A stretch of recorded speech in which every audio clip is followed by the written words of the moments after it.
আজকে তোমাদের জন্য গ্রুপ ডি তে আসা সবচেয়ে ইম্পর্টেন্ট এবং প্রচুরবার রিপিটেড প্রশ্ন নিয়ে চলে এলাম। দেখো এখানে বলছে ডিটারজেন্ট ওয়ার্কস বেস্ট ইন, কোয়েশ্চেনটা কিন্তু প্রচন্ড একটা ট্রিকি কোয়েশ্চেন।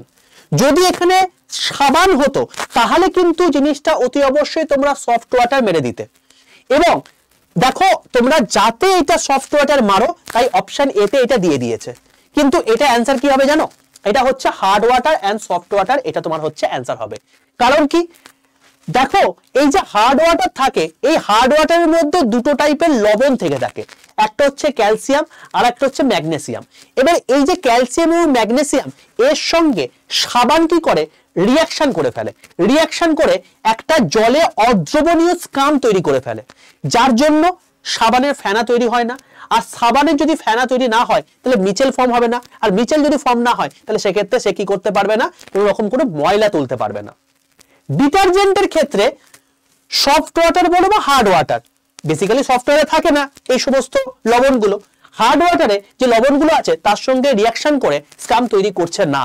তো সেই জন্য ডিটারজেন্ট যেমন সফটওয়্যারের জন্য এফিসিয়েন্ট তেমনি হার্ড ওয়াটারের জন্য এফিসিয়েন্ট। বোঝা গেল? তো এই হচ্ছে ব্যাপার। এবং তোমাদেরকে আমি পেড ব্যাচে যখন আমি অর্গানিক কেমিস্ট্রি ক্লাস করিয়েছি, তোমাদেরকে আমি স্যাপনিফিকেশন প্রসেস বলে দিয়েছি কিরকম করে তোমার সাবান তৈরি হয়ে থাকে।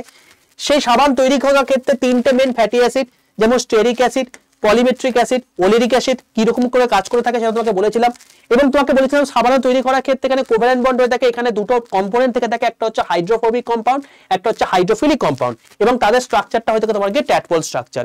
এই সমস্ত জিনিসপত্রগুলো কিন্তু তোমাদেরকে আমি পেড ব্যাচে করিয়ে দিয়েছি, তাই যা পড়িয়েছি সেগুলো ভালো করে করো। আমি বারবার করে বলছি তোমাদের যা করিয়েছি তার বাইরে কোনো প্রশ্ন পরীক্ষাতে আসবে না। আর এই চ্যানেলে 11টা 15 যে লাইভ ক্লাস তোমাদের করাচ্ছি এটা ভালো করে করো। যারা এখনো পর্যন্ত এই চ্যানেলটাকে সাবস্ক্রাইব করনি প্রত্যেকে চ্যানেলটাকে সাবস্ক্রাইব করে পাশে থাকা বেল আইকনটা ক্লিক করে রাখো। এই রেলওয়ে এন্ড পুলিশ 100% বেঙ্গলি চ্যানেলে প্লেলিস্ট সেকশনে চলে এলে তুমি বুঝতে পারবে এখানে তোমাদের আরবি গ্রুপ ডি সায়েন্সের জন্য একটা আলাদা প্লেলিস্ট করে দিয়েছি, যেখানে আমি তোমাদের প্রত্যেকদিন 11টা 15 যা ক্লাস নিচ্ছি সেগুলো অলরেডি রয়েছে। এছাড়া এনটিপিসি গ্র্যাজুয়েট এবং আন্ডার গ্র্যাজুয়েট এবং জৈব রসায়নে যা যা প্রশ্ন এসছে সায়েন্স থেকে সব আমি করিয়ে দিয়েছি। জৈব রসায়নের মধ্যে আমি তোমাদেরকে বেসিক্যালি নোমেনক্লেচার পুরোটা করিয়ে দিয়েছি সম্পূর্ণ ফ্রিতে। তো এই সমস্ত ফ্রি ক্লাস পেতে অতি অবশ্যই চ্যানেলটাকে সাবস্ক্রাইব করে পাশে থাকা বেল আইকনটা ক্লিক করে রাখো।